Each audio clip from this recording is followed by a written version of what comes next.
This group of dinoflagellates produces saxitoxins. It's fun to say. Say it. Saxitoxins. Saxitoxins. Isn't that fun? Saxitoxins. So what happens when you're poisoned by your saxophone?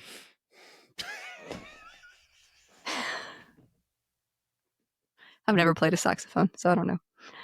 I have. I played saxophone in the middle school band. Now I've got like this image of a saxophone with like eyes on it coming after me, and now I'm terrified. Okay. It's chasing you down a hallway. I need to take my medication tonight. Okay. What? While you're looking for that classroom where this test is supposed to be. Yeah, it's chasing me. And it's going to give me paralytic shellfish poisoning.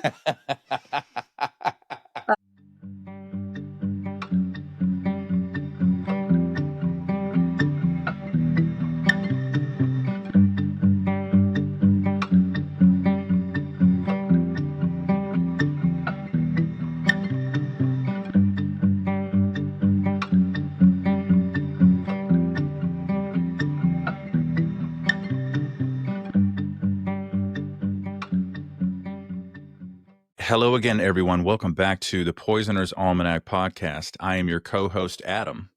I'm Rebecca. How are you, my dear? I'm all right. Braiding my hair. Is it? I see that. Comfortable? It's been a long week. Such beautiful hair. Oh, well. I want to go pink again eventually. Yes. That was fun. That is God's will for your life. It's so cute when you do it. Yes, but I must wait. I must save up for it because life is expensive. Mm-hmm. And is there sunlight hitting your camera? I told you the sun is out to get me. I tell you this all the time. It's like hazing up your entire. Can you see the sun coming through that window hitting it? Yeah, because it's coming to get me. Okay. You want to go close that window? Sure. I would love to close that window. Story time. I escaped a religious cult 7 years ago. Without going into too much detail here, let me just say it was an extremely difficult journey. My mental health spiraled downhill, and I thankfully had enough presence of mind to seek out a therapist to work through what was going on with me. My therapist helped give me context to all the wild things I had walked away from. He was kind, patient, and guided me through what my new normal might look like. I had never had healthy boundaries in my life. Therapy helped show me that as a result of being in a cult or a high control group, I had never fully become my own person. It's a shocking thing to learn at the age of 32. I learned how to communicate to the people around me what I was going to do, and more importantly, not do with my time, energy, and resources. BetterHelp is the sponsor of this episode, and they're on a mission to make starting therapy easier. BetterHelp is a platform where therapists and their clients can communicate effectively and get the most out of therapy. There's a journal inside the platform for personal reflection, and there are group sessions on a number of different topics available every day. Starting therapy is easy with BetterHelp. Fill out a questionnaire, and you will match with a therapist in as little as a couple of days. One of the best features of BetterHelp is that if the first therapist doesn't feel like the right fit, you can easily switch to another one until you find someone you really connect with. They carefully make sure therapists on the platform are well qualified, and their customer support team is there to help you if you have any questions. With over 7,000 reviews and a 4.5 rating on Trustpilot, BetterHelp is a platform you can trust.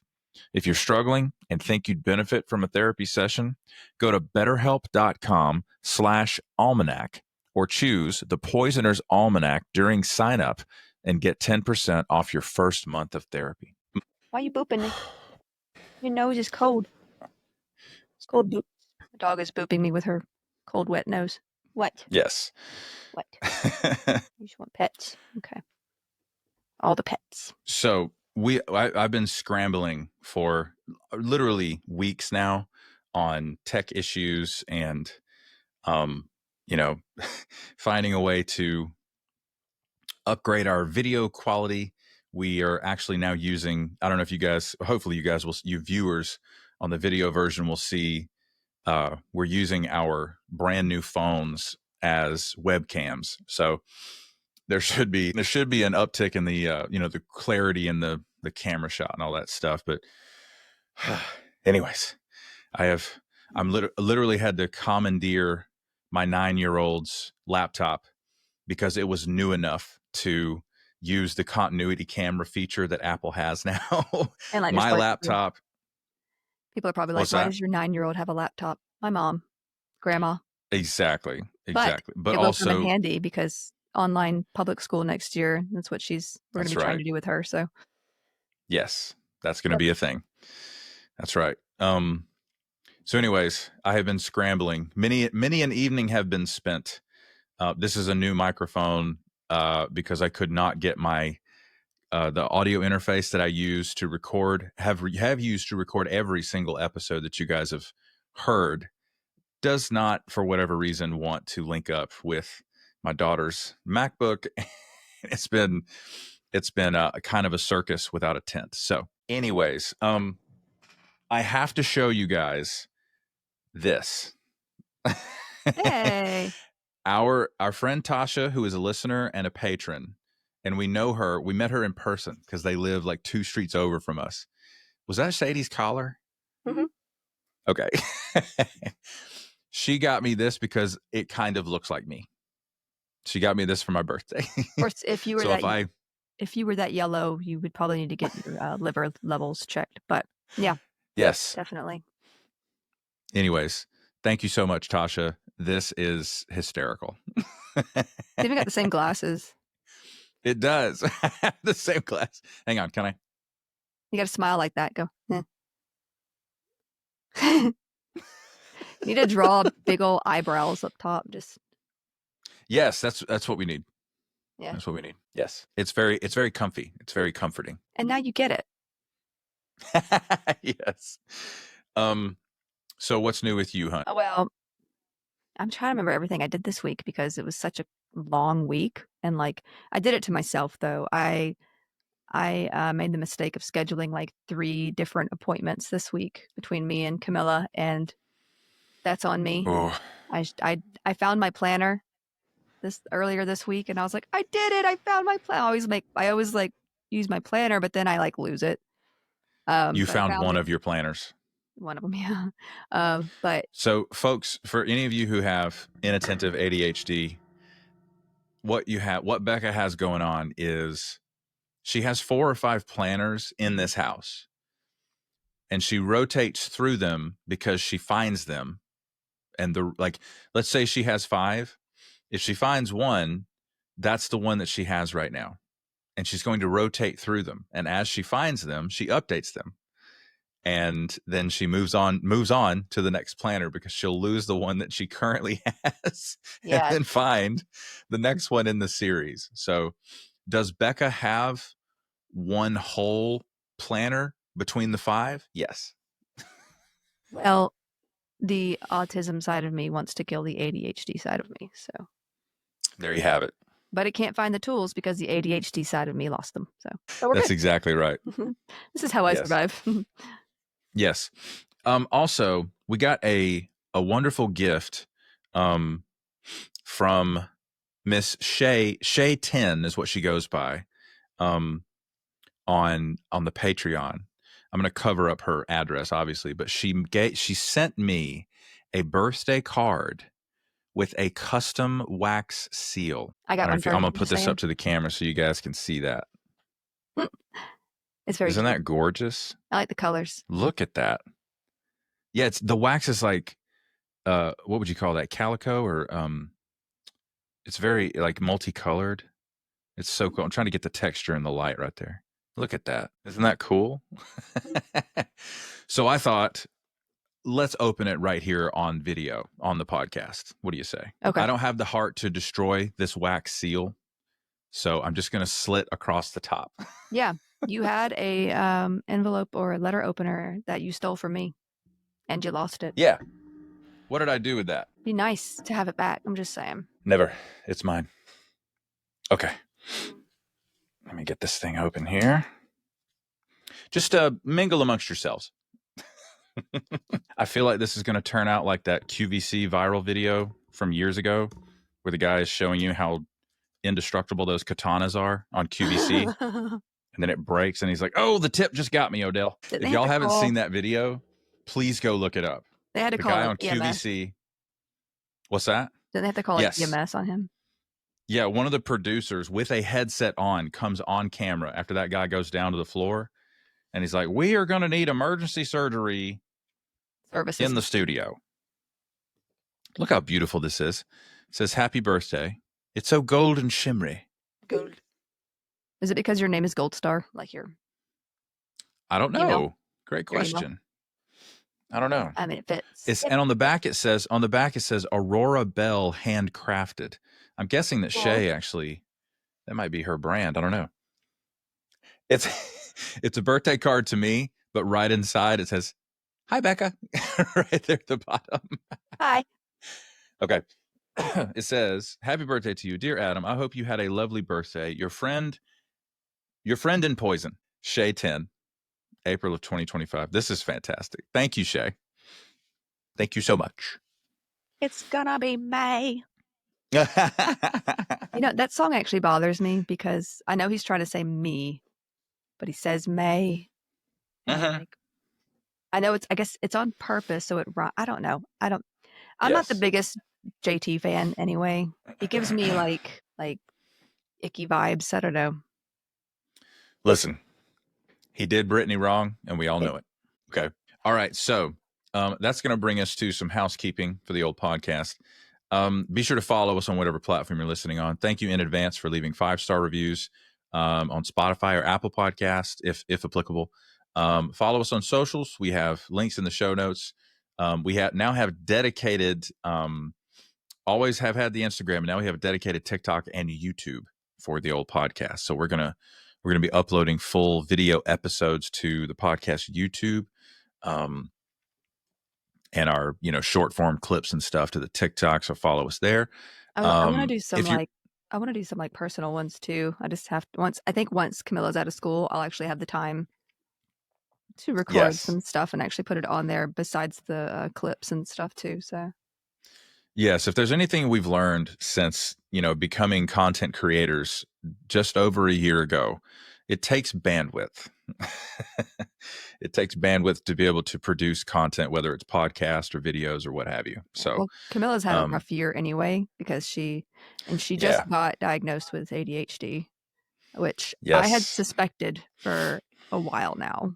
But it's been a ride. But she's gonna, we're dealing with that. But thankfully, only like 2.5 more weeks, and she gets a break. So yes. Literally yesterday that happened. That's a true story. If you're listening on a mobile device, screenshot it and then post it to your socials and tag us so that we can reshare it. We'd love to interact with you. The Patreon is up and running. There's a link in the show notes. Let us know what kind of content you guys would like to see on the Patreon. We are kicking around the ideas of like a monthly live stream and a private Discord server. We've had some talks with Tasha, actually. There's another, someone else on. Dalek Party. Yeah. So.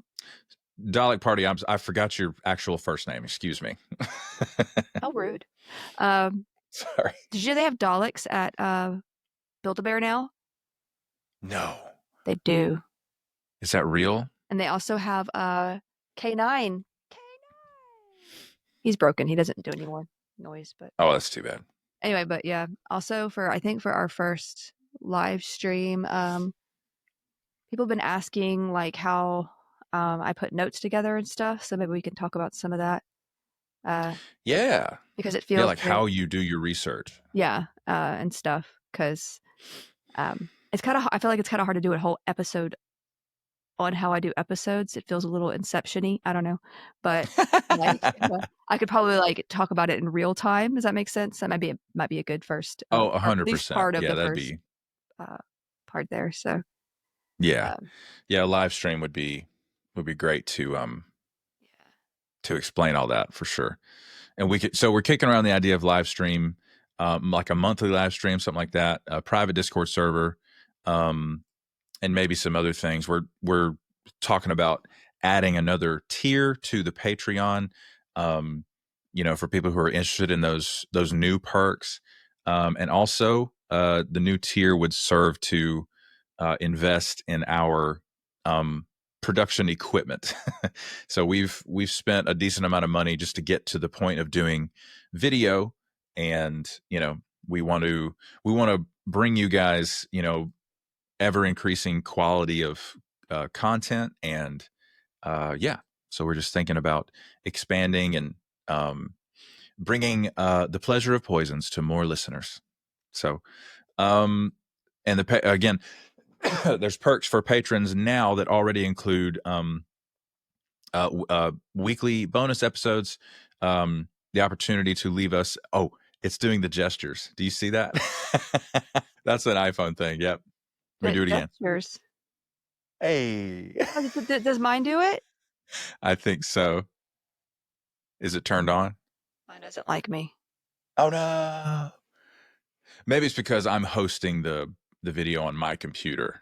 I don't know. Yes, you can do a heart too. That is so ridiculous. Yeah, a little The bit. heart's coming out of your head. Yeah. So yeah, you can leave us a voicemail if you're a patron, which we play here on the podcast and we respond to.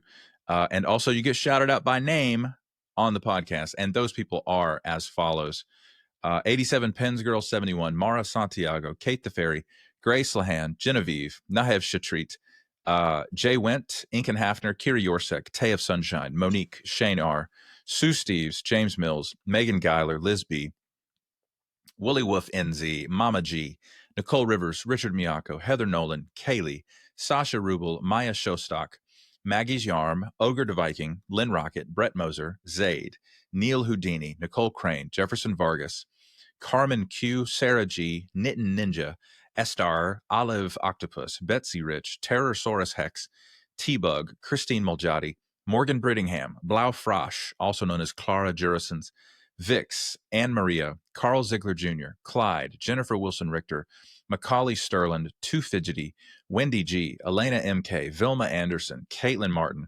Pungrammed 101, Minnesota SPT, Tasha, Stuart Slattery, Prim Risen, Simone Valdez, Christian Scradergaard, Maria Anna, Bonnie, Oma D, Rynel Alara, Kristen Arnold, Aaron Carey, Lynn Simpson, Melissa Emmel, Desiree Davis, Jennifer Ramirez Johnson, Dalek Party, the aforementioned, The Warped Witch, Sometimes Jules, Mr. Slave, Dizzy Dancer, Creative Otter, Yadmit, Supergirl Sway, Rachel, Anya Brandt, Ebby, Leah Marie Matson, Lady Digitalis, Jesse, Shay 10, with the birthday card fame, Julia Julia Franzoni, Sparks, Gloria Eichmann, Thomas Huff, From Strings to Things, Soy Kasumi, Jessica Gasparini, Robert Jr., Caitlin, I'm still not sure how to say that. Our apologies. Ron Mack, and last but not least, Donna Lancianese. Lancaster, Easy. Samsonite. I was way off. Thank you all so much for supporting the podcast. And that will bring us to today's voicemail. I was like, is he going to remember? Is he going to do it? This is a brand new voicemail leaver, the lovely Genevieve. And she has an interesting story about, will we call it medical disinformation or misinformation? I don't know. Let's check it out. Hi. I just wanted to say a story about how I pissed off a nurse about an essential oil.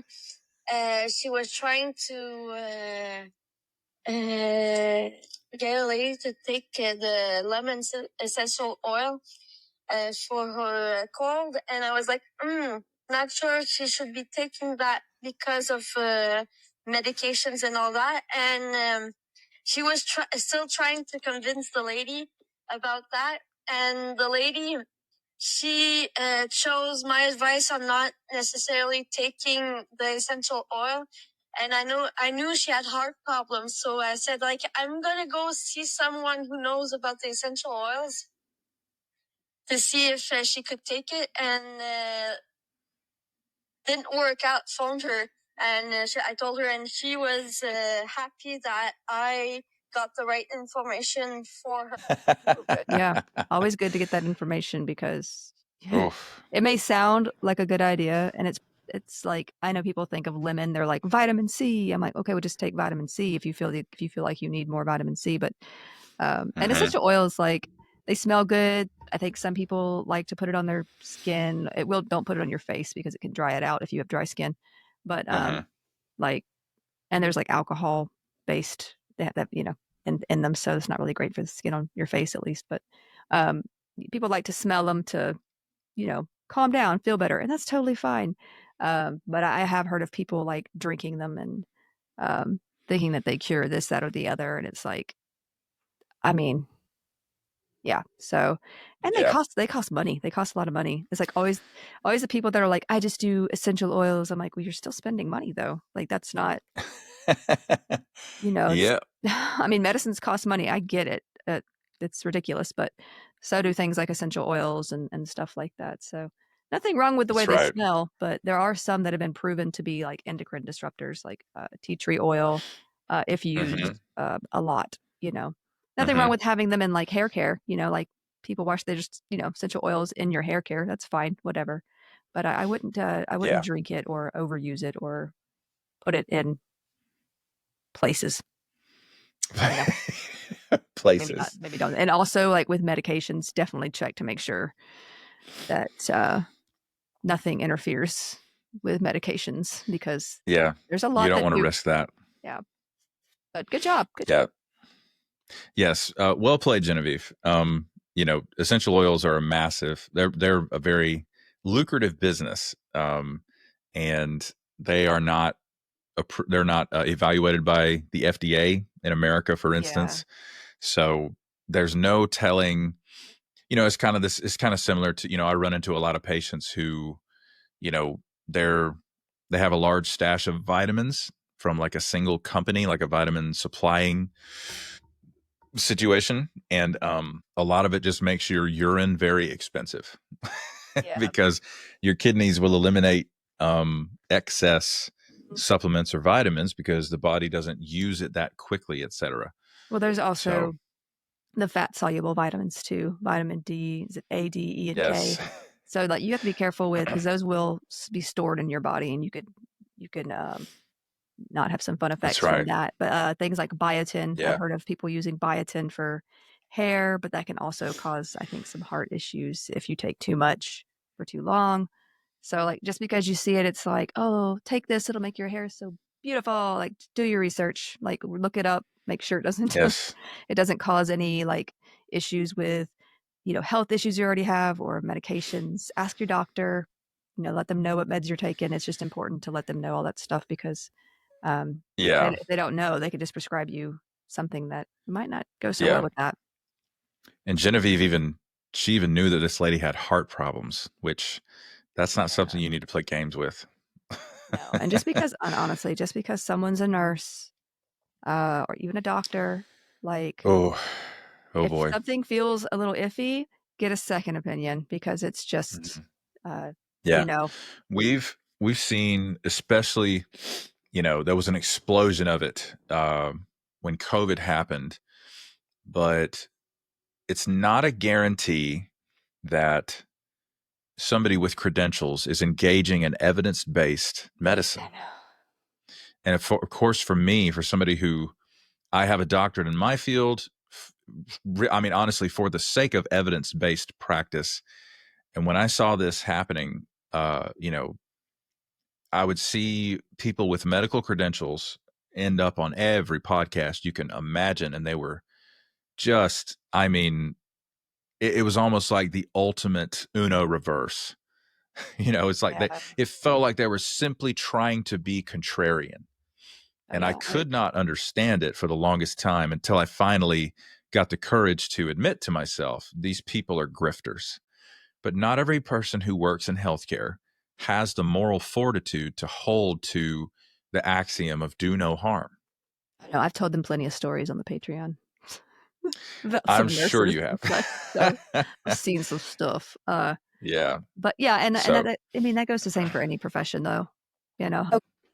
Uh, so I know we've done an episode where the focus was specific rivers and their toxicity, mainly through like pollution and stuff, probably like lead contamination, just sewage, waste, that kind of stuff, and just how toxic they've been. They've caused illness, fish kills, and things like that. And we will do more rivers and other bodies of water if that is wanted as well. There are plenty. Those weren't the only few rivers that are toxic. Those were just some that I wanted to talk about then. So we could have like, you know, just episodes about more rivers just here and there in the future because there's just so many, like you the know. one that I sent you? Uh, yeah, yeah, Yes. and lakes too. I mean, bodies of water, Hmm. you know. But I also need to do another one on like ghost towns, like more ghost towns that are Yeah. abandoned due to for toxic reasons. Yes. Uh, we tend to do that as humans Hmm. to leave our messes, you know. Yeah. I don't know if you've heard about what's going on with Chernobyl. There's some issues because of the fighting over there. There's been some, I think they've had some damage to the sarcophagus area, um, along with some other stuff, but not enough to like be a problem right now. But it's just caused some concern, as unless I've missed something since learning this. But You're talking um, about mortars or like yeah, explosions have because damaged? it's in Ukraine, so Yeah. I Pripyat. forgot that was in Ukraine. Oh my Mhm. And gosh. so there's been some concern of, okay, well, what if this gets out of hand and now we've got radiation everywhere too, and Chernobyl's not the only radiation disaster we could talk about with, say, there's a lot when it comes to the Soviet Union. I mean, there's some, with America's had its own um, radioactive mishaps, as have other parts of the world. But there are plenty of other like stories of radioactive disasters that have been sort of just swept under the rug that we could go into in Mhm. future. So we should definitely do that eventually. Yeah. I wanted to give an update though. I know I was talking about rivers because I'm coming back to the whole just keep swimming thing in just a minute. Uh, I am. I had a point, but I do want to. I do before I forget. I wanted to do an update on like some poison cases that I know we've mentioned that are still current, like in the news. There's the case in Australia. Do you remember this when we talked about fungi? Oh, I think the title of that one was "Fatal Fungi" or something like that. Yes. Um, yeah, but there was a lady in Australia. She served some, I think it was beef Wellington with these mushrooms. Turned out to be death cap mushrooms, Oh like no. not, yeah, deadly sort of poisoning. And she had collected them, outside. And a listener actually messaged me recently and was like, "Oh my gosh, have you seen like any of the updates or whatever on this case?" And I was like, "Yeah, I've actually been following that." And it's kind of here in the States, our news gets kind of wacky and weird, and it's hard to see what's actually going on outside of where we are. Hmm. You got like Aaron Parnas on TikTok, and it's like Right. breaking news right now, and it's like, oh God, what's happened? What's happened now? Right. So, but I try to like go on like BBC or like a little bit somewhere where I can like see news that's happening outside of the States too. Hmm. And that's actually, it's hard to do for some, we don't see a lot of the stuff that's going on in places we seem to have a lot of opinions about. I will say that. But in Australia, we discussed this lady. She had fed these poisonous mushrooms to, I want to say it was like her ex in laws. So Erin Patterson is her name, the lady's name, and she's actually on trial now. Like it's gone to trial since Wow. then. Charged with 3 counts of murder and 1 count of attempted murder. It's a whole. We talked about this case, but yeah, she just pleaded not guilty But like that listener that messaged me, they were like, yeah, there are warnings about death cap mushrooms and other such poisons. Like she should have known like this. It wasn't, it being an accident just seems unlikely because they have like these acknowledgments like, hey, watch out for this, don't eat this. And it's like, so for the most part, it's like, yeah, she's been charged with murder. She's on trial, and now she's like, it was an accident. But like at the same time, like she made sure that her kids didn't eat that specific dish. She was upset when someone else that she wanted to be there couldn't come to eat this dish. Like I don't know. Like it just, yes, all the it's a signs mess. are there. It's a mess. There's also a case in Brazil, I believe. Yeah. Where 3 women died after eating an arsenic-laced cake on Christmas or Christmas Eve. This part that I'm about to mention happened in February. I just found this out. The suspect was actually found dead in her prison cell, they believe, from suicide. So, yeah, that's the only update I have for that particular case. I'm not sure what kind of evidence they had against her, though, because I haven't been able to see a whole lot of that news either. But just wanted to bring a few updates to those cases because I know I get messages from people like in the Instagram for the podcast Instagram, and it's like, have you seen this? Have you seen this? And I'm like, yeah, those are definitely those 2 cases are recent examples of poisoning, like just Yeah. and using certain poisons that we've discussed, especially so. Should we have a new segment where we answer a question from a listener or viewer? We could. I mean, Does it I sound think, like a thing we should do? we could. Okay. Like in at the beginning of the episode, or Sure. Be great. Yeah.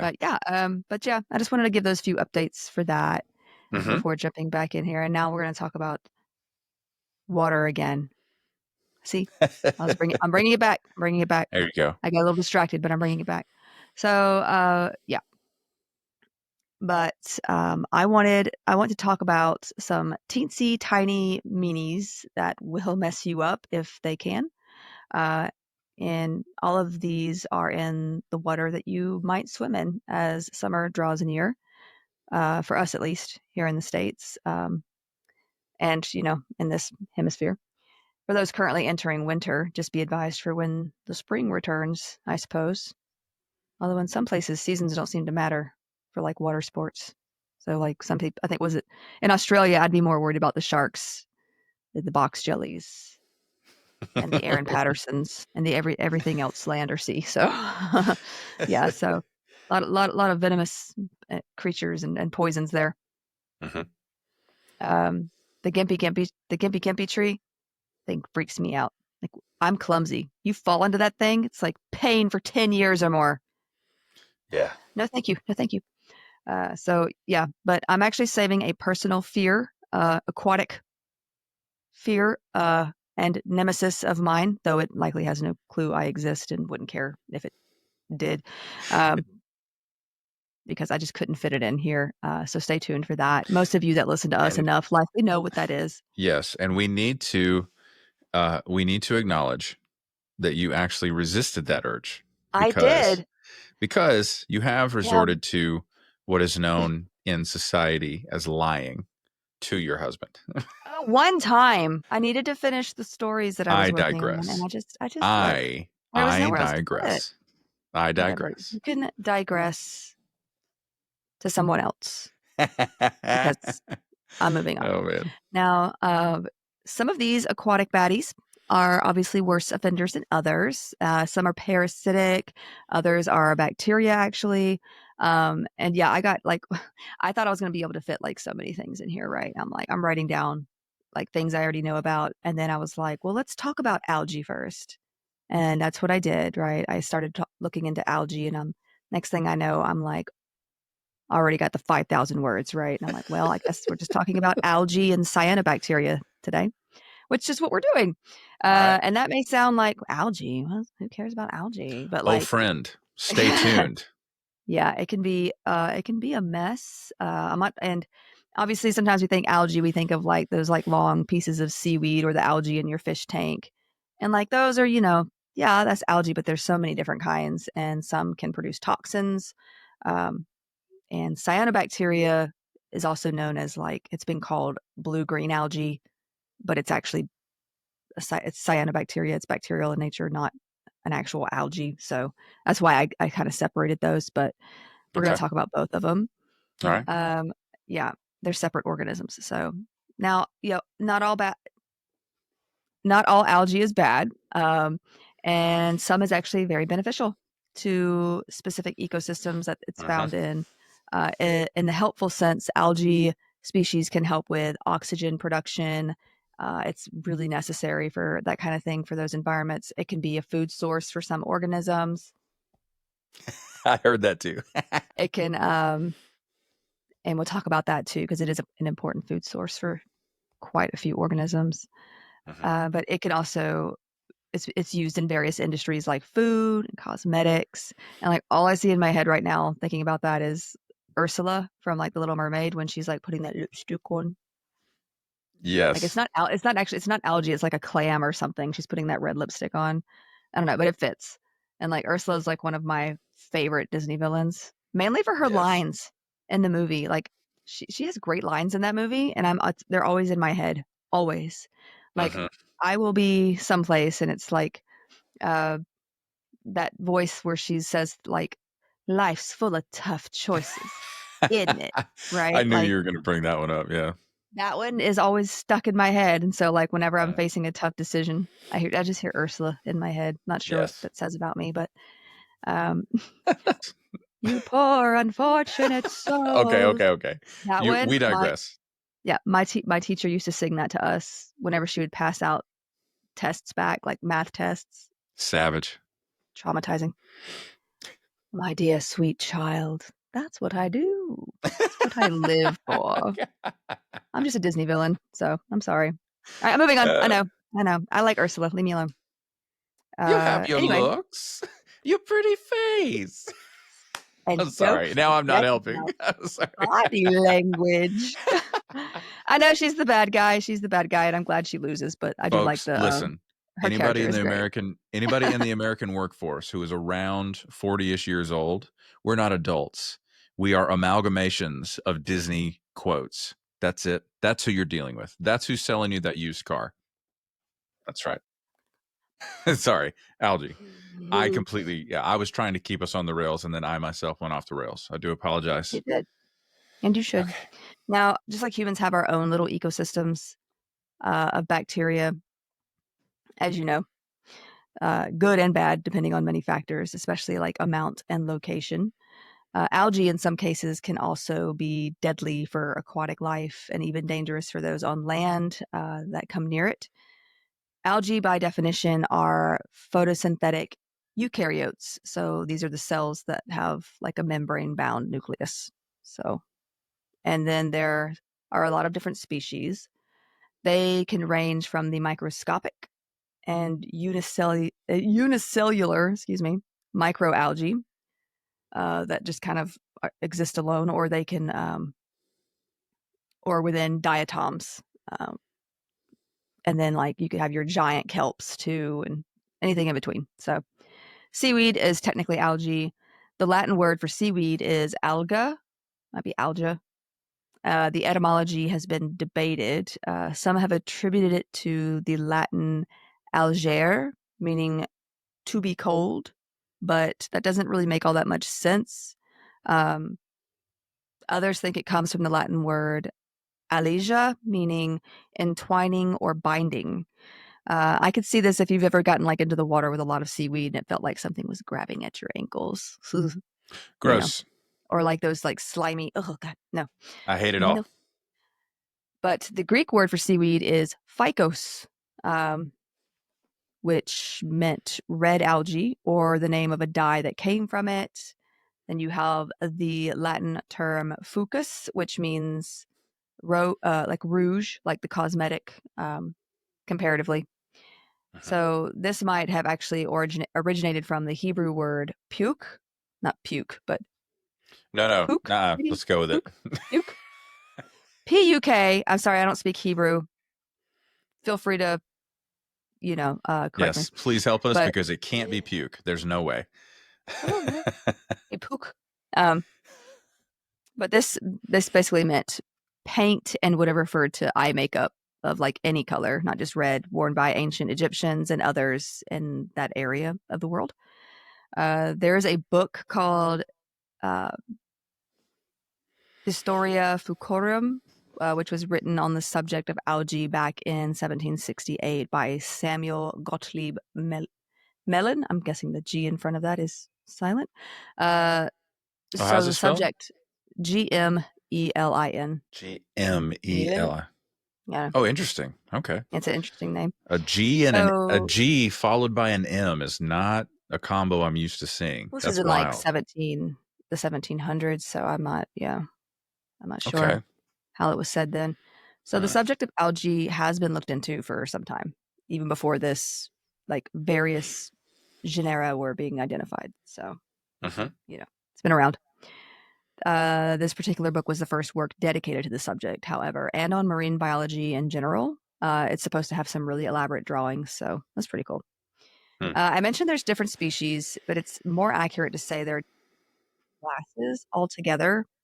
Um, and there are a lot of them, so I'm just going to go through those relevant to the podcast, the toxic stuff. Now, all algae are eukaryotic. I know you've heard of the blue-green algae, but that is technically, like I said, cyanobacteria, which is bacterial, and that is prokaryotic, so it has no cell nucleus. Now, we're going to move on to the algae that we should cover. Prototheca is one genus that has lost its chloroplasts over time just through evolution and has kind of evolved as more of a parasite while still being an algae. Did you say Uh, lost it, its chloroplast? yeah, just over, it's just kind of evolved over time to where it doesn't have those anymore like it used That to. is wild. Yeah, now it acts more as a parasite, apparently. And Huh. there are at least two of these species, P. zopfi and P. wickerhammi. That's fun to say. Wickerham are known to cause what All I is, hear is Jeff Goldblum. Wickerhammy. God, it's known to cause something called protothecosis and invertebrates not invertebrates, but invertebrates like In the cows. vertebrates. Yes, those. Mhm. Like cows, dogs, and humans, basically by entering somehow into the bloodstream, either through a cut, open wound, mucous membrane of the nose, mouth, that kind of thing. And I know I have said it so many times. Don't step in the ocean with an open wound. Ocean water's not going to heal Mm-mm. wounds. Just because it has Nope. salt doesn't mean it's sterile. It doesn't mean it's healing. So there's tons of bacteria in the ocean. Just a thought. Uh, Mhm. yeah, and even these algae can. So it was once thought to be a kind of fungus. This algae is saprotrophic, meaning that it feeds on decaying organic matter, which is what Okay. a lot of mushrooms do. So, like, fungus, it makes sense. I thought it was that for a while. And it's found worldwide in sewage and soil. It's also found in potato skins, water, cow's milk, cows, dogs, and fruit bats. So, Mm-hmm. little variety there. Now, dogs, especially collies, for some reason, I'm not sure why that particular breed is more susceptible, Oh, I but saw I saw a border collie at one of my patients' houses Friday. yeah, Adorable but dog. these tend to be infected more than other dog species for some reason. They usually show signs first in the intestines with symptoms like diarrhea, weight loss, weakness. It can then spread to the eyes, brain, and kidneys, causing inflammation of the eye, blindness, retinal detachment, ataxia, which is like muscle lack of coordination with your muscles and all that, Mhm. and seizures. Now, it tends to be fatal once it has spread in this manner. Antifungals have helped in some cases if caught early enough. It's not an easy catch though because symptoms can be kind of vague at first, and it's diagnosed officially through either blood cultures or biopsy. It can be found in the cerebral spinal fluid, vitreous humor, that's that eye fluid, or urine. Now, when cattle are affected, it can cause enteritis or intestinal inflammation, as well as mastitis or inflammation of the udders. So this has actually been a problem everywhere, but mostly seen in Germany, Brazil, and the US. There have been a few cases of protothecosis in humans so far that we know of. Now, in humans, this particular kind of algae have been found to colonize the fingernails, the skin, respiratory tract, and digestive system. The first reported case of protothecosis was a rice farmer in Sierra Leone, actually, with a chronic localized skin lesion. The first case of multi-organ system infection was described by a study in 1974.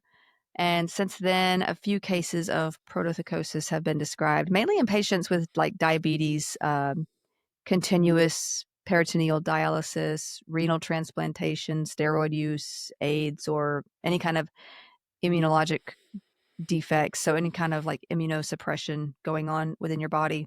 But yeah, protothecosis is uncommon, but it can happen in cancer patients. And I think only 13 cases have been reported in scientific literature, at least. Most of these infections involve the skin or soft tissue structures and were due to the species Wickerhammy. Sorry, it's not gonna make me not giggle, or it's never not gonna make me giggle. Mr. Wickham. That's what I meant. Um, Now, in most, if not all cases, the best medicine to tackle this infection is the antifungal amphotericin B, as it seems pretty resistant to other meds, and that sucks. Now, phytoplankton. These little guys, literally as they're microscopic, they're unicellular. They provide, but hey, even though they're tiny, itty bitty tiny things, they actually pack a big punch. They provide aquatic environments with a good source of oxygen. They photosynthesize, and they're food for some. So, like the plankton feed on the phytoplankton, and then plankton, which are like krill, get fed on by bigger critters, right? Like whales and others. But so they're an important food source.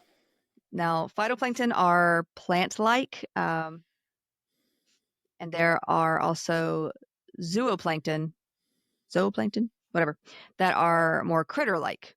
Okay, these would be the zooplankton would be like the krill, I guess, those kind of plankton, and like they feed on the phytoplankton, which is the plant type stuff. Just trying to let you know the difference. And then there's like I said, aquatic critters that feed on those plankton. Cycle of life, Then there's diatoms. These are single-celled algae organisms that are also pretty important. They can produce toxins as well. They are found in just about every aquatic environment and in some soils. Most of them photosynthesize, which also helps aquatic life with oxygen. Some are more heterotrophic, meaning that they feed on other organisms. If you've ever taken a biology class or two, you may have seen pictures of these microscopic algae, and they are like different shapes, and they look like little crystals or gemstones or beads with this like glass-like silica cell walls. It's like a pretty picture. It looks like a stained glass thing. Like it's really pretty. It's all very artsy. So now just swimming isn't going to hurt you, as they're typically everywhere and they're harmless, these little guys. But let's discuss HABs, harmful algal blooms. Many of you have probably heard of red tides, especially if you live in Florida. They happen a lot there. But these don't have to be just one color, so they're not always red. Diatoms are one such offender on the list of more common algal blooms. they tend to be a little like more brown, green brown sort of. So are dinoflagellates as well, cyanobacteria. So what is it and what causes it? My pages just quit on me. Get out of here. Hang on, let me get back. Pages is like, bet. How dare you? It was just like, bye. It's coming. Hang on. I think my All computer right. is like Just this weird. mingle amongst yourselves, listeners, viewers, if you don't mind. Hey, it's back. It worked. Hey, I'm I'm going to email Steve Jobs with an incident report. a wizard. We drank the blood But of the some people people, were but on the people drugs, who and were now I'm a drugs, and now I'm a wizard. wizard. Oh, if you know, you know. Okay. Mm-hmm. So here we are. Okay, so we're going to use a little analogy. It's not a fun analogy, but it's an analogy. Sort of. So you know how you hear about gut bacteria and how it's all good until it's not, Right. Well, as someone who has suffered from Clostridium difficile personally, Mm-hmm. Or and it C. was the diff, as the cool kids call it. thickest I've ever been in my life. Mm-hmm. My Yeah. first bout of COVID came in second to that. That was C. diff Mm-hmm. was awful. But let me explain one way that happens, because it's going to make sense to red tides as well.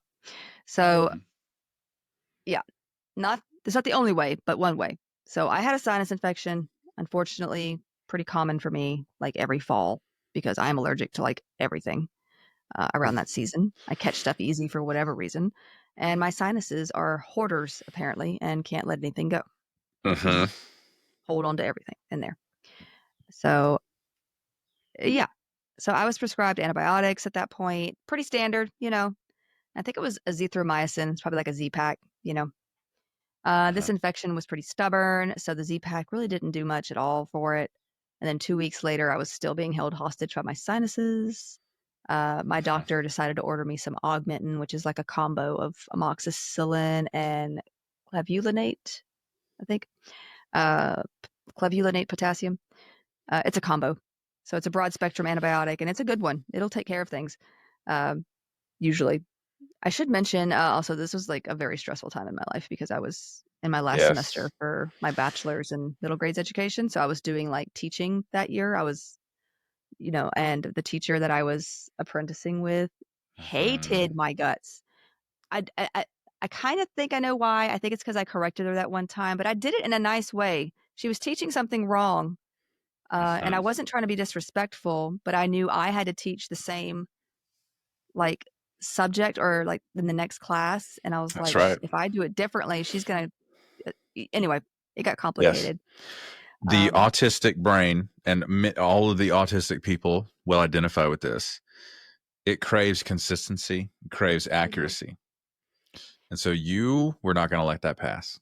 No. And look, Honestly, it's exactly wrong on principle. It doesn't matter if you're autistic or not. You can't teach the kids incorrect information. You can't do that. And this is an English class. I know exactly what they were teaching. It was the you know how it's like you normally use a comma when you separate parts of a sentence, and you're using like but. Like, I know this, comma, but.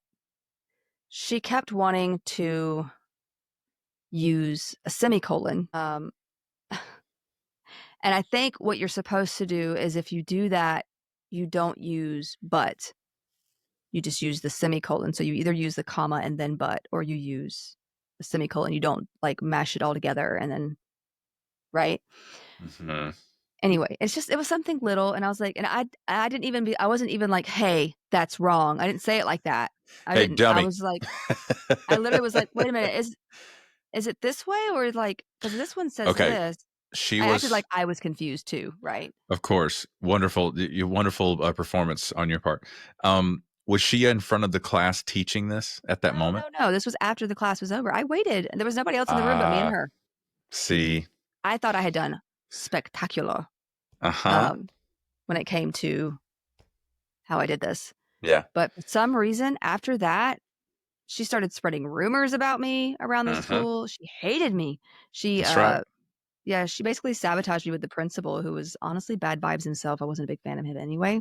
Uh-huh. But yeah, I was thankfully my teacher from my program, like who was like monitoring us, she kind of saw through a lot of that, and she was like, "I don't know what is going on with this lady that is like, we're gonna move you to somebody different because this is ridiculous." Like Mhm. she saw through all that, and That's she right. was really annoyed with how they like pulled me in and like had me seated there. They had me sitting there with like the principal, the teacher. I had no idea this was coming. They like pulled Yeah, me they into this ambushed you. meeting. Yeah, She arranged an ambush as retaliation against you correcting her.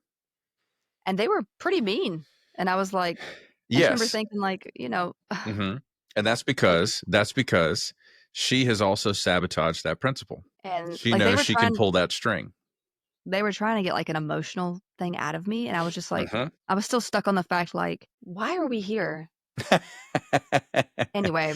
But and furthermore, my response to all of that was it Valentine's Day? I Might have think it been. was Valentine's. It was either that or it was like the last day of me Yeah. being there because I made it So, through that's right. with C. I diff. went. There you go. There you go. I went and got Becca flowers, like a dozen roses, and I took them to that school, and it was during their lunch period.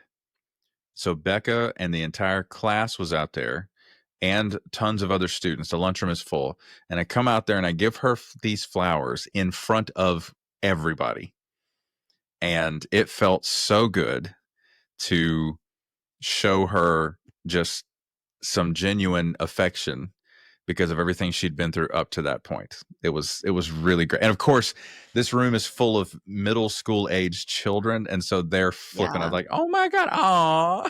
I was yeah. like, "Yes, Well, the yes." students were This great. wouldn't have I the actually, reaction wouldn't have been the same in a high school. yeah, I'm just so glad I it was a actually middle got school where on. they could all just flip out about it. I got on really well with the students anyway, and even Of course you did. they were like, Miss James, are you sick? You look really pale. Like, and I was sick as a dog. You were. I had gone to the ER a couple of times by this point, Yes. but I Yes. couldn't miss. They won't let you miss any days No. or you fail. Yeah, and So, you were willing yourself through that semester to mhm. stick it to that teacher. You weren't going to let her stop you from finishing that Oh, semester. and at the end, I got her a gift. Okay. It's to show how gracious I was. Uh Toxic affection. I love it. Anyway, and I know what you're Oh, thinking. Oh God, I wish I could say her name and just drag that woman on the internet right now. Mm, no. Um, she was mean, but I say this to say that I was stressed out. My immune system was probably yes. not great at the time, and I know you're Hmm. thinking, "Oh God, here we go off on some wild tangent," but I swear I have a point. It was Like worth it. Elle, It the was worth legally it. blonde, like that judge. It's like, get to it. I have a point. I'm gonna get it. Um, so yeah, but I don't know if it was the augmentin or the combo of just having come off another antibiotic and starting a new one. I just put my gut through a lot probably. But Yeah. basically, it destroyed all of the little good bacteria friends in my gut that allowed a Mhm. certain meanie that I probably picked up in my past days at the hospital, C. diff, because I'd had patients who had that Mhm. before, to flourish.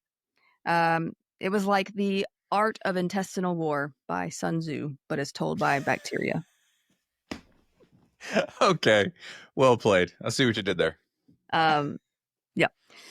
When I say I've never been so sick, I mean it. High fevers, pale, sweaty, It's true. worst lower I GI remember. issues you can think of. I was in so much pain. I Yeah. was in the ER twice on morphine. It was bad. And Yeah. I'm pretty good with pain usually.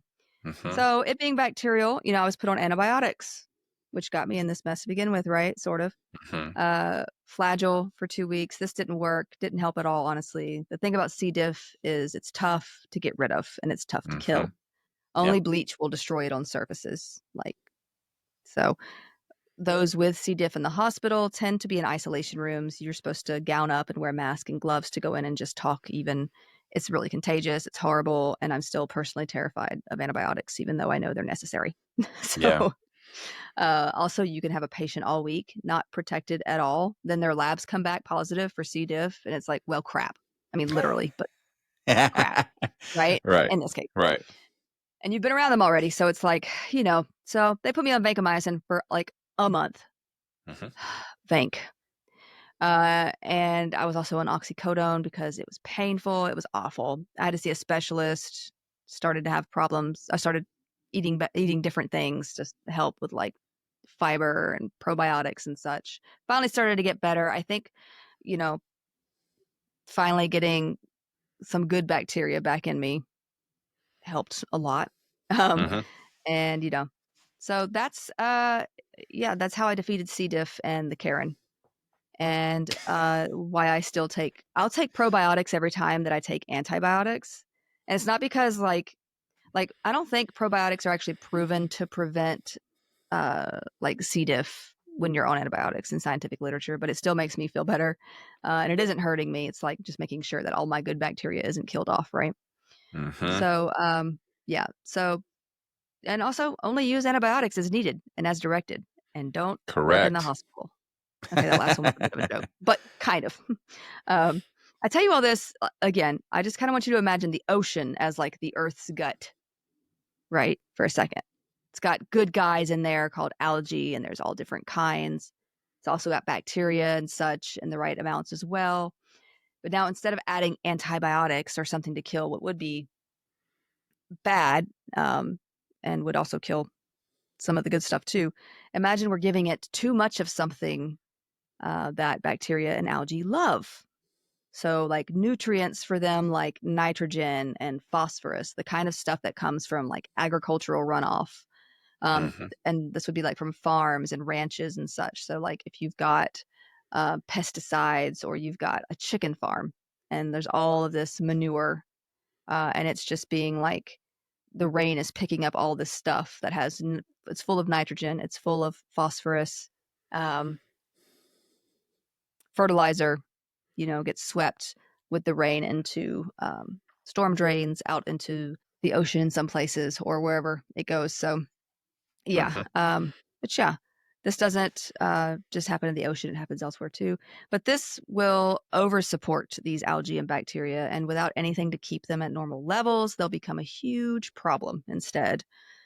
There are also environmental factors that help with this as well, unfortunately, like warmer temperatures, sunlight, slower water flow, all these things that algae and bacteria really like. So why wouldn't it grow? Also, climate change has made this worse because carbon dioxide and all. So that is a problem. We're seeing these kinds of red tides, and they're not just red, like I said, but we're seeing these sort of algal blooms in places we normally wouldn't. Also, so yeah, these algae, these bacteria, the cyanobacteria, they grow and grow and bloom to levels dangerous to wildlife. Now, some algae and bacteria also produce toxins, and with so much of it, these toxins will harm and kill fish and other life in the ocean or contaminate them, and whatever eats them will become sick and or die depending on that creature. It can kill birds like who are eating the contaminated aquatic life as well. It can harm people, or it can otters, sea lions, anything that's feeding off of these other creatures. It can really harm them. Gerald. Would you like to get on this rock? Off, off, off, off. Such a funny movie. Now, harmful algal blooms also create dead zones as the huge amounts of algae die after a while, and the bacteria will feed on them and deplete oxygen themselves because they're using it all up, right? You're also not letting other things photosynthesize because if it's covering the top, like the sun is going to be blocked by that, right? So it depletes the oxygen, leaving none for aquatic wildlife that also needs this oxygen. So toxic algae blooms, they produce toxins that kill fish and other marine creatures. And when the algae die, all the oxygen gets taken up by microbes feasting upon them. So death via toxin or asphyxiation. Yeah. Take your pick. If you're a fish, sucks to be a fish, right? Yeah, I've actually been fishing at maybe a handful of ponds that are privately owned where they have one or two grass carp that are intentionally released into that pond to feed on any of the vegetation that would try to creep from the shore over the top of the water, and it maintains the oxygen balance in the water and keeps the other fish in there from dying. The carp only eat vegetation; they're herbivores, so they're in heaven as soon as you turn them loose in a pond of any size with vegetation that's trying to creep in.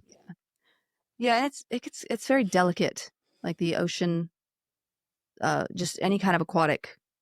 Honestly, life is delicate anyway, but like any of those environments where the pH and the temperature, like it needs to stay consistent for certain things to live there. Like your body has to be in homeostasis, right? The ocean likes to be homeostasis too for things to survive. So the main problem children of the algae world that do this most commonly are the diatoms and dinoflagellates. Then, of course, there's the blue-green algae we discussed that are not algae, but cyanobacteria. So let's go with diatoms first. I know we've already kind of described them a little bit. These, but specifically the species from Pseudonychia genus. Not talking about Nietzsche. I was about to say, it sounded like Not you named said, for him. yeah, okay. It's not named for him, but it sounds like that.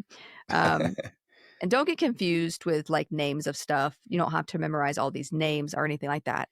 I just want to be But there will accurate. be a test. I'm just trying to be accurate so that you know what I'm talking about when I discuss these certain things, right? You don't want to fail the test, though, do you? Do you? Okay, now I'm gonna be stressed out because in my mind I'm believing there's a test, even though there's not. Exactly. Wait, that's I'm why the I'm one saying teaching it. this. Yeah, because it's going to lodge in your brain, and now your mind is going to I'll start have dreams. preparing. I'll have dreams that I'm late for a test or I forgot about a test. You'll have dreams that you have a test and you can't find the classroom. I will. And I'll still feel it during the middle of the day. I'm like, my art class. And I'm like, I don't take art. I'm not in class. I don't take art. I am 40 years old. I'm not in school. Wait, okay. So there's not a class that I've forgotten about. Okay. We can relax. I haven't registered for school for 15 years. I know, but it will still cause me panic just suddenly in the middle of the day. Oh, that's really funny. Oh, man. That's so you. Yeah. So this particular genus, the species from this genus, produce a neurotoxin called domoic acid, among others. This is the main one. During a diatom bloom, these are typically green and or brown in color. So shellfish and other marine life can become contaminated as they ingest the stuff, take it in, and then make other critters, including birds, sea lions, and yes, us humans, sick with what is known as amnesic shellfish poisoning. Wow. And there's different kinds of this. I'm going to tell you the difference between them. So amnesic shellfish poisoning. Symptoms in humans who have eaten contaminated shellfish include gastrointestinal distress with abdominal pain, nausea, vomiting, and diarrhea.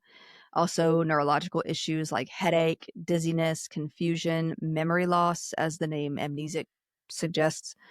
And these symptoms can occur about 24 hours after ingestion, and they can last from hours to days. In usually rare, like severe cases, they can devolve to arrhythmias, hypotension, seizures, coma, and death. Symptoms include death. Now, survivors may continue to have some memory loss, even after the fact. The poison is not destroyed with freezing or cooking, so often when you see one case, you'll see an outbreak. Wow. Like if many people are eating shellfish in the same area. So there's no way that this has not been used in a soap opera at some point in time.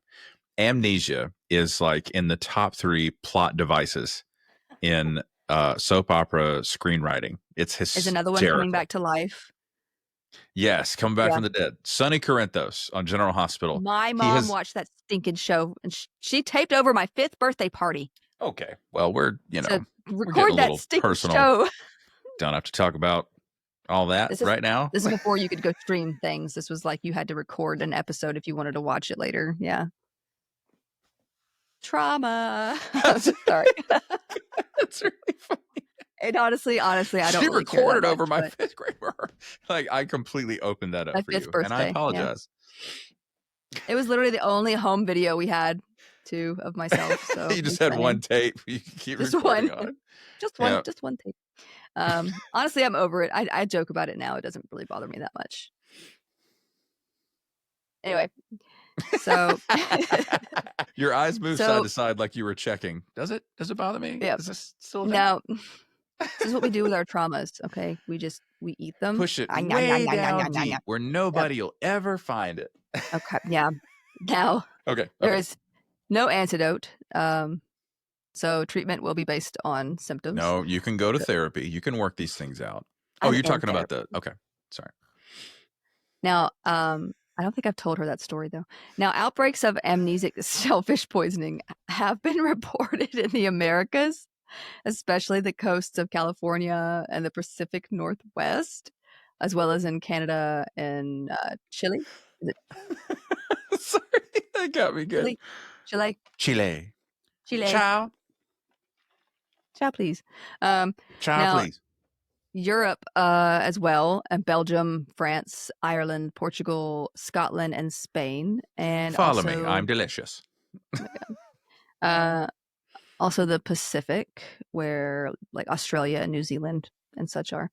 Now, implicated shellfish have included razor clams, mussels, scallops, and other crustaceans.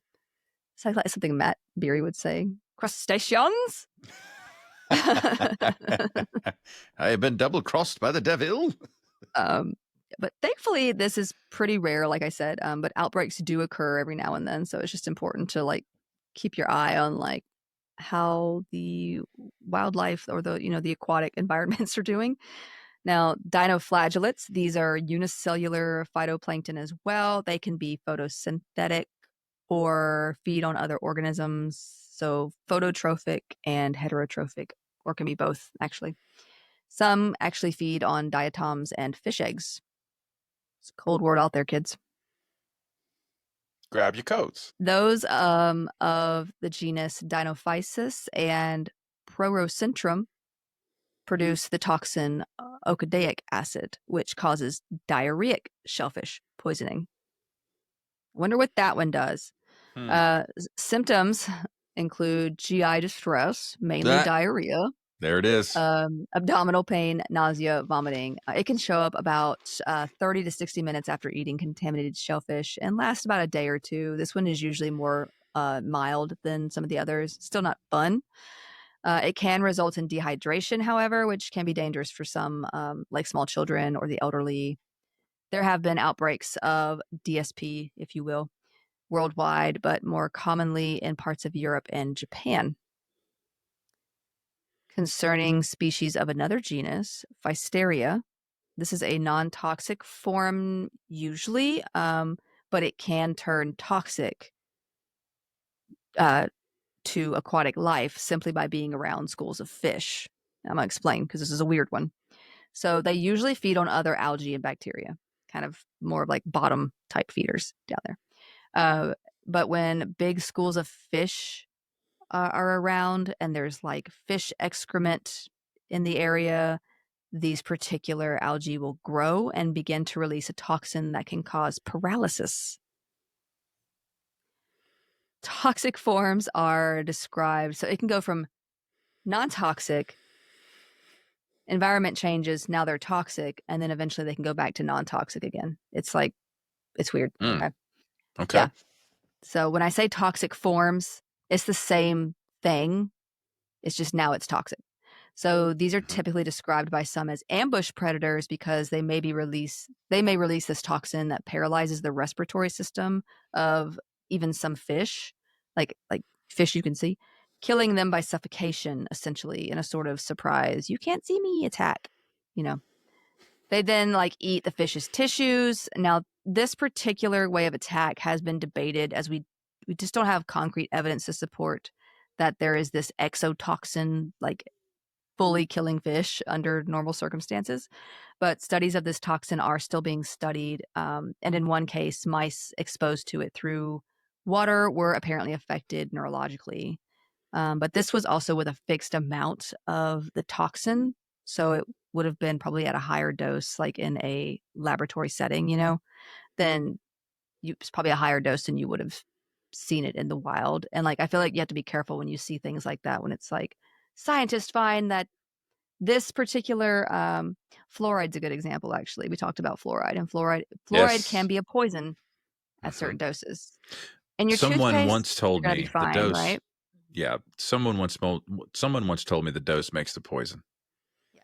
I'm not telling you to go eat a tube of toothpaste either, because you probably have No, some. You're gonna have no. some symptoms. Like, Mhm. it's not gonna feel good. Yeah. You can mildly poison yourself, but like deadly levels of fluoride, and it's going to cause you to have neurological issues or learning issues. It's got to be up there, or at least consistent in an upper range. But you'll Mhm. hear things like scientists discover that this particular substance can cause this, this, and this. And I'm like, yes, but how did they do that? At what Yeah. levels were they giving this Yes. substance? You got to go look for that stuff. Yes. So, you know, because you're not taking in that much fluoride in your water toothpaste. It's usually like infant, like just tiny amounts, right? Mhm. Now, if you're eating a fluoride based cockroach killer, like we saw in that one part of that episode we did when we talked about that mental hospital, like that will Mhm. kill you. Like it's Yeah. because it's high enough to be right. So yeah, the dose makes the poison, my friends. Mhm. Now, but yeah, like I said, so this could have been at a higher dose than you would normally see in the wild, so we can't really know for sure. A study published in 2002 has also shown that it is capable of killing fish, smaller ones at least, by direct contact and feeding on their skin through micropredation. This basically this sort of cellular vampirism. So like they just sort of eat the blood and like tissues. Of the fish. Now, in this way, the algae causes fish kills without the whole visible bloom. Like you won't see like this visible like film on the water or anything like that. After feeding the fish, the toxic algae just falls back to the bottom to feed on its normal diet. It just kind of calms down. It becomes non-toxic again. There It's you like go. it's like the Hulk of algae, Yes. or like the Dr. Jekyll, Mr. Hyde of algae, I guess. Mhm. But this genus is found in estuaries and oceans worldwide. It's usually harmless until it like blooms or grows out of control. And it's not really known for sure how toxic it is to humans, but it has caused some symptoms in people here and there, but you got to be like up close and personal with it.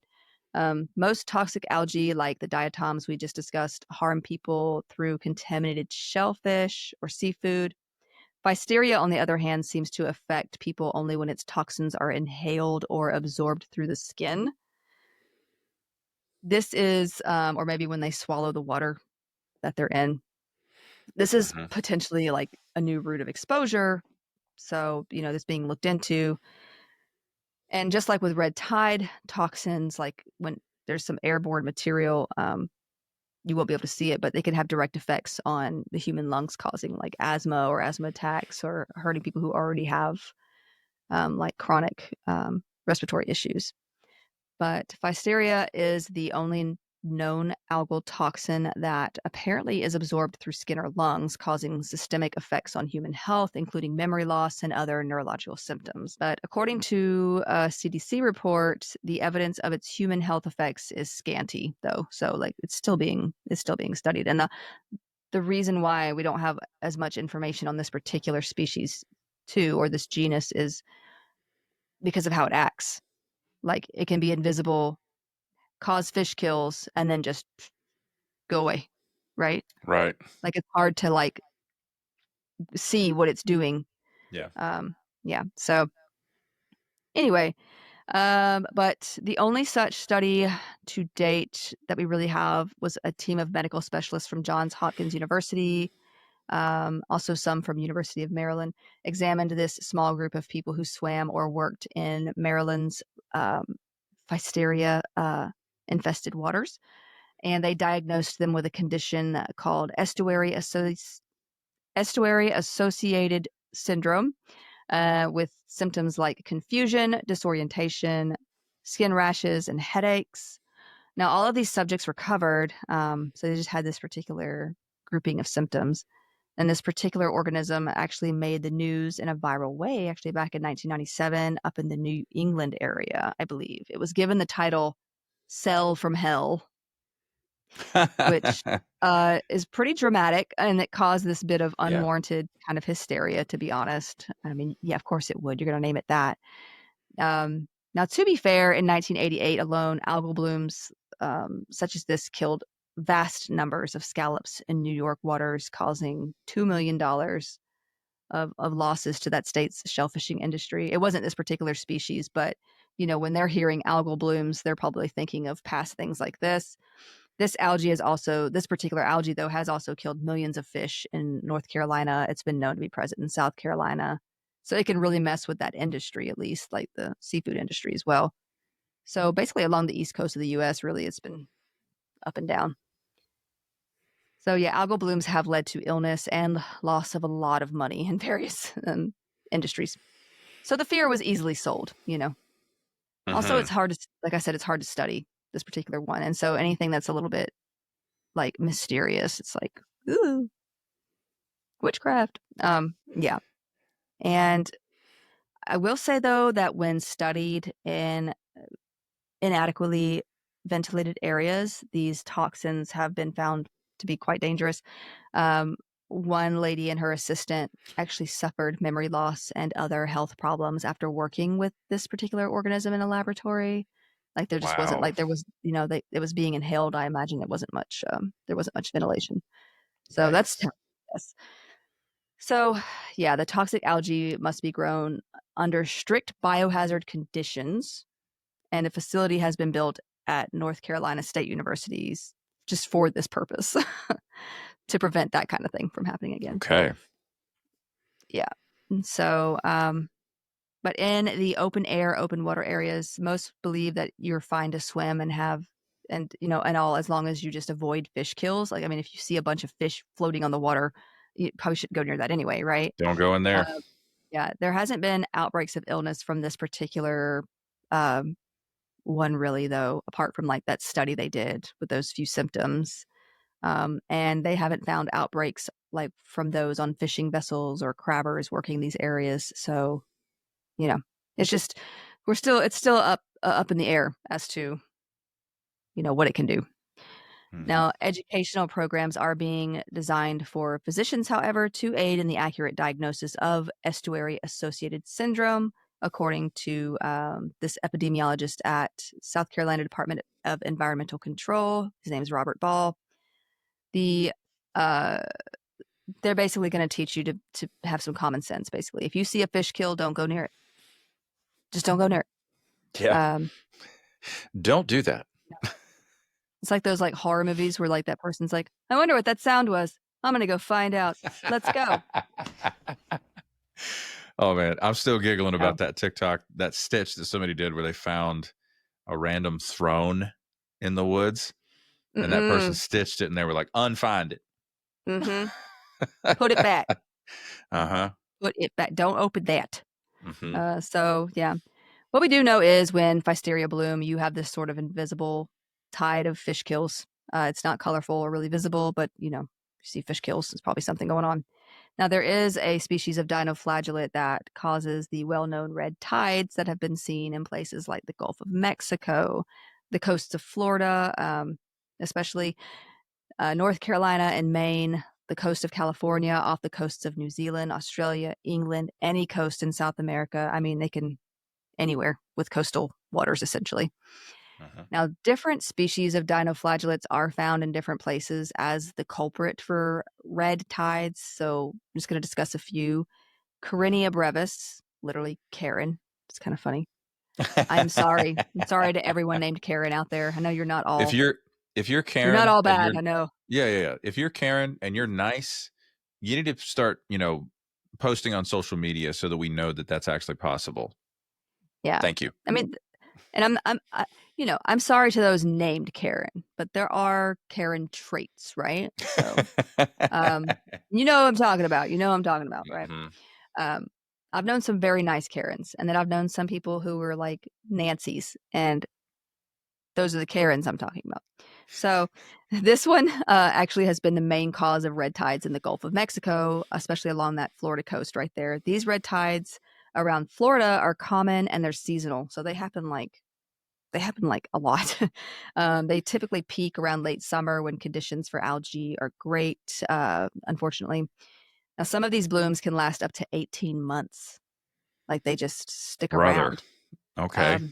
Even Spanish explorers in the area back in the 1500s remarked upon these red tides. So they've been around, it's not like they're new. But this particular algae species produces the toxin brevetoxin, which causes misfirings of neurons by messing with your sodium ion channels. And this toxin does affect fish, crustaceans, marine mammals, and humans. Fish typically die just en masse, and so do some of the aquatic mammals. One such red tide that lasted from 1987 to 1988 left over 740 bottlenose dolphins dead. Yeah, probably from them eating contaminated fish. Mm-hmm. In 1996, 149 manatees died as a result of red tide algal blooms. And they're Dude. species. Okay. So, also, if you're not from here and you come here, it is against the law to touch a manatee. Mm-hmm. They're a very gentle creature. They're a very trusting creature. They will swim right up to you, but they're protected. Don't touch them. You will go to jail. True. There was a picture of that lady that was like on top of one. Do you remember that? I do. She had a picture of her trying to ride a manatee, and best believe she paid the price for that. So, Yeah. but yeah, these can cause mass aquatic deaths and cost seafood and tourist industries, among others, just millions of dollars. And when it comes to humans, the smell of a bad bloom is pretty awful. Like, and typically it repels beachgoers.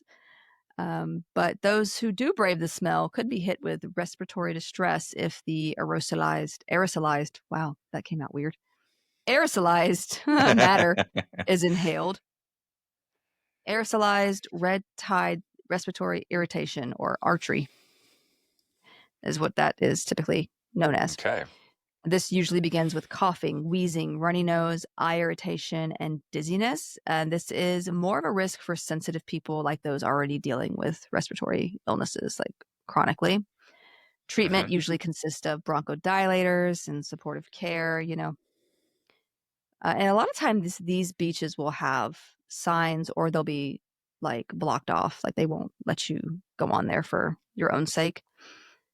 But if contaminated shellfish or other seafood is ingested with this particular species, you can also become ill with neurotoxic shellfish poisoning, or NSP. Symptoms of such include nausea, abdominal pain, vomiting, diarrhea, and then neurological effects such as paresthesia. So you got like the tingling, but also the pins and needles, or whatever that's what it's called. Dizziness, muscle pains, balance issues, dilated pupils, and this sort of like varying of hot and cold sensations. So it can really mess with your neurological system. In severe cases, this can devolve to tachycardia, so your heart rate increasing, coordination problems, and even death. Neurotoxic shellfish poisoning is most often seen in areas near the Gulf of Mexico, the southeastern coast of the U.S., and in the Caribbean. Then we have the genus Alexandrium, Alexandrium catenella, and then Alexandrium tamarins, and also Alexandrium bundiens. These are all algal species that can cause a similar poisoning, although it's worse, known as paralytic shellfish poisoning, PSP. And I don't mean the game. This is not a game.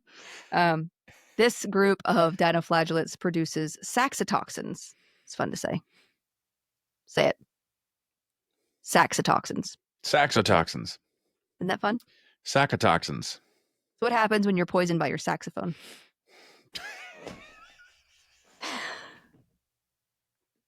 I've never played a saxophone, so I don't know. I have. I played saxophone in the middle Really? school band. Now I've got like this image of a saxophone with like eyes on it coming after me, and now I'm terrified. Okay. It's chasing you down a hallway. I need to take my medication tonight. Okay. What? While you're looking for that classroom where this test is supposed to be. Yeah, it's chasing me. And it's going to give me paralytic shellfish poisoning. But yes, so this is caused by eating wildlife that have been contaminated.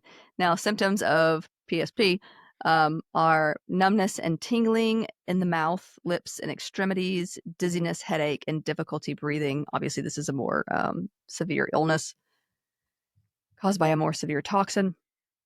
In severe cases, especially with those who are immunocompromised or children, it can result in paralysis of the arms and legs, respiratory failure, and death. Paralytic shellfish poisoning is the most severe form of these over the ones I've mentioned, like amnesic, diarrheic, neurotoxic. So those. Now, treatment depends on the symptoms, and it may include up to mechanical ventilation, like because of the respiratory paralysis. Now, paralytic shellfish poisoning is most commonly seen along the Atlantic and Pacific coasts of America, including around Alaska. I promise I'm almost done. Another algae I haven't mentioned that you may know of is golden algae. It could also have blooms. These are not really known to cause harm to humans so far, but can cause massive fish kills. So that's really all I'm going to say about that one. A few runners up off of the main 4 shellfish poisonings that I mentioned. I don't think you don't see these too often, but there's azaspiracid shellfish poisoning. I can't believe you pronounced that. Yeah, I can't believe you got through that so smoothly the first time. It's caused by dinoflagellates, especially from some species of Azidinium. Okay, I'm going to trip over this one. Azidinium. But this was actually first encountered in Western Europe in the 1990s. The toxins produced by this algae are called azaspiracids and have been detected in eastern Canada and the Pacific Northwest in shellfish, including oysters and mussels. Then there is ciguatera poisoning. I think I'm saying that right. CP. It's caused by ciguatoxins produced by species of the dinoflagellate Gambierdiscus. This dinoflagellate grows on like microalgae and seagrasses. It was kind of restricted to tropical waters of the Caribbean and Gulf of Mexico and Hawaii. Also, when I looked some of this up, I don't know if it was Google or what, but it said Gulf of America. And I was like, where the hell is Gulf of America? Shut the front door. I was like, what is that? Right. And then Did that really happen? I was like, it's Gulf of Mexico. It's where it's Oh my God. So in my head, though, I was like, what is that? That's so funny. And then I remembered, like, anyway, and also Hawaii before being reported as far north as like North Carolina. So it's moved on, in places. And it was actually reported in North Carolina back in like 2007. So it's had kind of a northward trend that's kind of expected to continue. Unfortunately, the toxin accumulates in the tissues of fishes and invertebrates that graze seaweed with this particular dinoflagellate on it. It can bioaccumulate through the food web, becoming especially concentrated in predatory fishes. So it, can cause some trouble there. So from what I've read, the number of harmful algae seems to just kind of be growing here and internationally as well. A decade ago, I read that there were only about 25 toxic species that had been identified, but now scientists believe that has gone up to about 60 or 80 that are toxic. And this is according to this dude at the University of Rhode Island, Sea Grant researcher Theodore Smeda. He's an oceanographer at this particular university. The geographic distribution of harmful algae is just spreading as well. You've got these toxic blooms that are happening in places they really haven't been seen before, so that's a problem. You've got new toxins that scientists didn't know existed. And so... What's the reason for the increase? Part of it is climate change because you have like increase in temperatures. That was my first guess. Yeah. In certain areas. And so any increase in temperature of that water too is going to affect the ecosystem. It could be like 1 or 2 degrees and it's still going to affect it. It doesn't have to be much. Just like in the pH in your body, it doesn't have to change all that much to really affect your body systems. And also, though, like farming practices in certain areas. So, like, you have that agricultural runoff. So, if you've got more nitrogen, phosphorus Oh, just yeah. being pushed into these waters, Yeah. it's going to give those nutrients to those particular algae, and they're going to fire off, right? So, pollution as well. So, now, last topic, cyanobacteria, because it's not algae, but it gets confused for a reason. This is what we call blue-green algae. It has been called that sometimes. It can be found in freshwater and saltwater environments. It was actually, for example, in August of 2014, there was a cyanobacteria outbreak in Lake Erie that prompted Toledo, Ohio officials to ban the use of drinking water that was supplied to more than like 400,000 residents. This do not drink order lasted for about 3 days, and this issue sickened more than 100 people. So it's been a problem. While the name suggests blue and green in color, they can also be brown and red. So it's not just blue-green algae, it can be red too. There aren't many visible green algae. Like these aren't the visible green algae that you would see in like a fish tank. Mind you, that kind of algae that we think of when we hear the word algae, like just green stuff in my tank. Those aren't necessarily toxic. Now, but cyanobacteria produce cyanotoxins, unlike that particular algae, and these are dangerous for wildlife, marine and land, and sometimes humans. The most common of these cyanobacteria that bloom like algae does is of the genus Microcystis. Its blooms resemble this greenish, thick, paint-like, sometimes granular material that just accumulates along the shores. Scums of this stuff just dry on the shores of lakes and ponds, and they can contain high concentrations of cyanotoxin microcystin for several months. Like it could just stay there.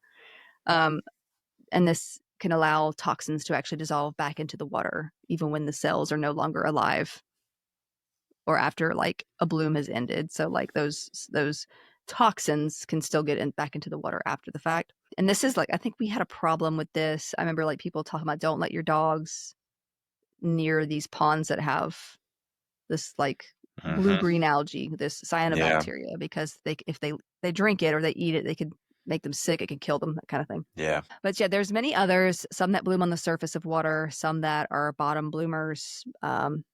That's a fun word, bottom bloomers. Also known as benthic. That's a fun word, new word, benthic. But by appearance, they can range from like brown to rusty to green, rusty to green to blue, and also from like bulbous and jelly-like to this streamy, fuzzy, woolly, or filmy substance. That's the way it kind of presents itself. Cyanotoxins can actually lead to various issues like skin irritation. So you get like rashes, itching, tingling, and then you could also have GI issues. So like nausea, abdominal pain, vomiting, diarrhea. You could also have respiratory issues like coughing, shortness of breath, and even respiratory paralysis in severe cases. We're actually going to talk about one of those in just a second. Well, sort of. But also liver damage leading to failure of that particular organ and death. And then there's also neurological issues that can cause weakness, convulsions, seizures, and difficulty breathing. You can develop headaches, fever, pneumonia. There's a whole host of issues that can just depend on so many factors, like whether it's inhaled, ingested, or just like skin contact, that kind of thing. So now the worst of these cyanotoxins is known as anatoxin A. It's also had the name very fast death factor. Literally Oh, man. VFDF. Like, dude, the infectious disease doctor that was in charge of that department at that teaching hospital, he definitely farmed that one out to the residents who were exhausted and underpaid. And he was like, you know what? Just call it very fast death factor. I'm tired. So this particular toxin, though, is an alkaloid. It's a cyanotoxin, and it causes neurotoxicity.